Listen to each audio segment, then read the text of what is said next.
Hi everyone, I'm David Kelly, Program Director for the eLearning Guild, and it's my pleasure to welcome you to another Twist Conversation. Today I'm pleased to be welcoming Sarah Gilbert, who's going to be speaking at DevLearn about mobile this year. Sarah, thanks so much for joining me. I'm glad to be here. Why don't you take a moment and introduce yourself to our viewers? So I'm Sarah Gilbert, and I wear many hats, but I am the president of Me Learning Solutions and do a lot of conference speaking and training and facilitation workshops. I'm also the director of the Public Health Informatics Institute Academy, which is a program of the Global Task Force for Health. Excellent. And as you said, I know you do a lot of speaking at conferences, you do a lot of training with people, you do a lot of work in the space of mobile. And mobile is something that's been increasingly part of the conversation with learning and development over the last couple of years. Some people starting to use it really strategically, others still on the fence, not really making that move. But I know you're very passionate about the subject of mobile. Can you give me an idea of why you're so passionate about mobile and where you see it fitting into the future of learning and development? Yes, absolutely. So I fell in love with mobile probably about 6 or 7 years ago, and I've been focusing on the area of learning technology for pretty much my entire career. I started out as a classroom trainer, and I found ways to leverage technology in the classroom, and it really helped augment my classroom training. And so since kind of going down that rabbit hole of technology, I've found that there are so many ways that we can use different types of technology, not just in classroom training, but just in general, to give people access to information when they need it. And so what I've found recently is that there is a lot of debate going on between whether a company needs mobile or not, and whether their people will use it or not, and when it's useful and when it's not. And what I've found is that most organizations are doing mobile and they don't realize it. There are so many things that we're already doing that's mobile. Your users are already mobile. They're already using pieces of mobile learning, what we would call mobile learning, to augment what they're already doing on the job, whether we're encouraging that or not. So we can go down a huge laundry list of examples of ways that our learners are already using mobile, even if it's something down to using applications on your phone to access and manage your email, or checklists, or things like Evernote to sort your notes and tag them and things like that. So there are so many things that we're already doing that's mobile. I think that a lot of organizations attach mobile with an app, and one of the things that I love to speak about at conferences is that mobile goes beyond just applications. So I think in a nutshell really is that we're using mobile and you might not even realize it. Informal is kind of the crux of what mobile does for us. It gives us an ability to informally learn. Instead of learning being an event, it's where you need it, when you need it, and it's especially for me. And so, one of the things that I really like about talking about mobile is at conferences is seeing people's light bulb, that, oh, I'm already doing this, and I can use this, and these are things that I can do now. So one of the things that you said that I found interesting in that was this idea of what M-learning is, because when a lot of people have this perception that when we have learning or e-learning, we took the classroom and we put it into e-learning, and we took a lot of the bad habits in some cases of e-learning and just implemented in a technology-based form, and now we have these mobile devices, and sometimes that can translate as well. We have this perception of what learning should look like. And sometimes the term M-learning can be a little misleading. I know when you were just talking right now, you were mentioning things like managing to-do lists and emails and things of that sort, and that's not necessarily a learning context in what we traditionally refer to it as. So the term M-learning, when you talk about this topic of M-learning, what does that mean to you? What's the scope of it? So for me, I'll break it down even further, that for me, the way that I characterize learning is that at some point in my day, at multiple points during my day, I've learned something. So there was something I didn't know and now I know it, or something that I couldn't do and now I can because of something that took place, whether it was having access to information or whether it was seeing someone do it, or finding a new way where I could do something differently. And so when you look at learning just in a broader context, it doesn't matter so much. It doesn't matter so much that we're creating this shell or this event. And I like to describe it as an event because traditionally, through history, learning formalized has been this classroom event. You know, you go, you've got a trainer or a designer that's created this content, and they've taken you through this linear content because, you know, first you've got to have a definition, and then you've got to have some practical, you know, you've got to have some activities where I show you how to do something, and then we're going to let you try it, and then we're going to talk about it and debrief. And so it's been this structured event that happens.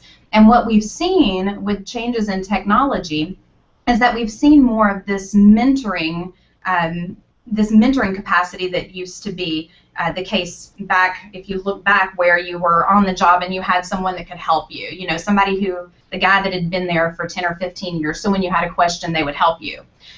We're seeing that again, but it's in the form of a virtual format. It's in the form of technology. And so now what we have is, rather than me saying, okay, I want to learn how to use this software, so I'm going to go and take a class. Now what I can do is I could go to YouTube and I could watch a video and see something that I've never seen before or never done before, and learn how to do it completely on my own asynchronously.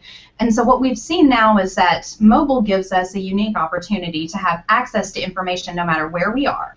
And it doesn't necessarily have to be just mobile. And you mentioned e-learning. You know, the way that what we did with e-learning is we took this classroom training and we put it on a computer in this same structured classroom, you know, concept, and even to the point where some people have an avatar that's actually your teacher that's walking you through it.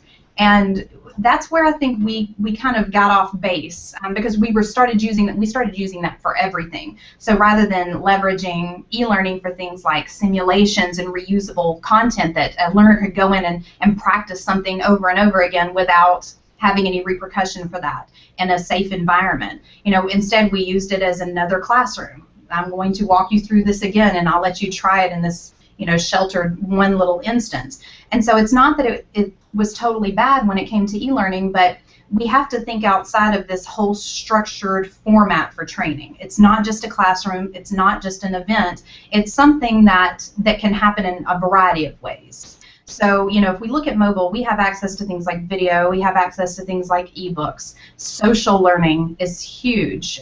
You recently did an interview with Neil deGrasse Tyson about social learning, and I thought it was really interesting because he mentioned his Twitter feed and how throughout the day he just had these thoughts that would have gone to waste had he not had access to something like Twitter, where he could share that with the Twitterverse, you know, and we could benefit from things like that. So when we look at mobile, we have to look outside of the scope of creating another event to how can we provide information to people in the proper context? How can we curate existing information? How can we encourage people to share information with each other and create what we call user-generated content? So I can probably spend all day talking about how I define mobile, but the thing is that it really is just another platform that gives us access to information so that we can learn in a variety of ways. We have lots of different options that we just have access to through a mobile device. So mobile expands the conversation tremendously. I think it opens up, as you were describing, a huge number of doors that have previously been closed to us. And I think that might be part of the reason that for a lot of organizations that have been thinking about mobile, they get a little intimidated. It's something different. It's something very outside of the scope of the norm. So if I'm an organization that's kind of been watching this idea of M-learning take shape over the last couple of years, afraid to make that jump, where do I get started? What are some of the things that I should do to either to get myself ready or to take that first step towards using mobile devices for learning and performance? Right. Well, one thing that I will say is that many organizations, well, I will go ahead and say most organizations are already doing mobile learning and they don't realize it. So they're already creating mobile-ready content. They're already creating things that will work on a mobile device. But when we look at getting started for mobile, you have to really start with establishing or identifying a need, and then identifying ways to design appropriately for a mobile format to deliver content in a way that makes a mobile device in context.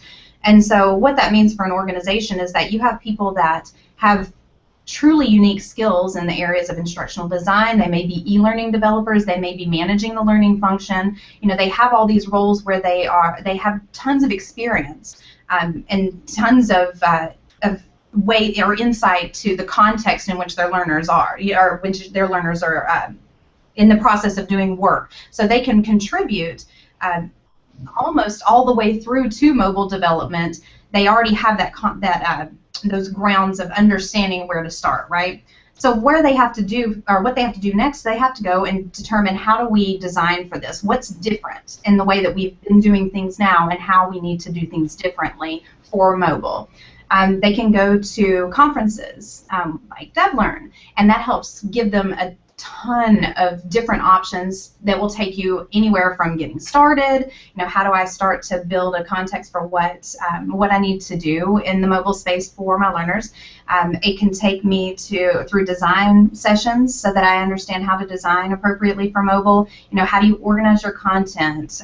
How do we learn more about content management? How do we manage tag and create a taxonomy for our content that we have existing? What's the difference between our content and a deliverable? Things like that. How do we develop for it? What are all the different platforms and ways that we can develop for mobile? And so really the way that many people start to learn about mobile is through a conference or through workshops or through things, online learning. I'm an advocate of mobile learning, so it's always great to start on YouTube or blogs or Twitter and search for information about mobile. There is tons of information available about mobile learning and where you can start, but it really helps to have someone break it down for you in a framework that's easy to understand so you can see what things are you already doing, what skills do you already have that can contribute and translate over to a mobile format, and where are your gaps, what things do you need to learn and build up. And going to something like a workshop and having someone work with you directly and work with a class to kind of break that down for you, it can be really helpful. So I know you're talking about one of the sessions you're going to be doing at DevLearn this year is just that, getting started with mLearning, what you need to know. I know you're going to be going into that in greater detail. You're also going to be doing a couple of other sessions at DevLearn. So if I'm going to be going to the conference next month, can you give me an idea of what I can learn from the sessions that you're doing? Absolutely. So getting started, if you are that person that has, has a need for a starting point, what do I do first and what can I find that's in this mobile landscape, then of course that getting started session is excellent. That was a session that I developed earlier this year and that Robert Gadd and I actually have delivered in the past before too, so that's continuing to build as we have new opportunities in mobile. But a couple of the other sessions that I'm doing, one is around authentic mobile learning practical examples, and why that's a good session, especially if you're getting started or if you're in the early stages of mobile development. One of the things that has always really bothered me about some of the things that I've learned about mobile from other people is that they'll tell you, you should do this or you should do that, but not show you what that looks like.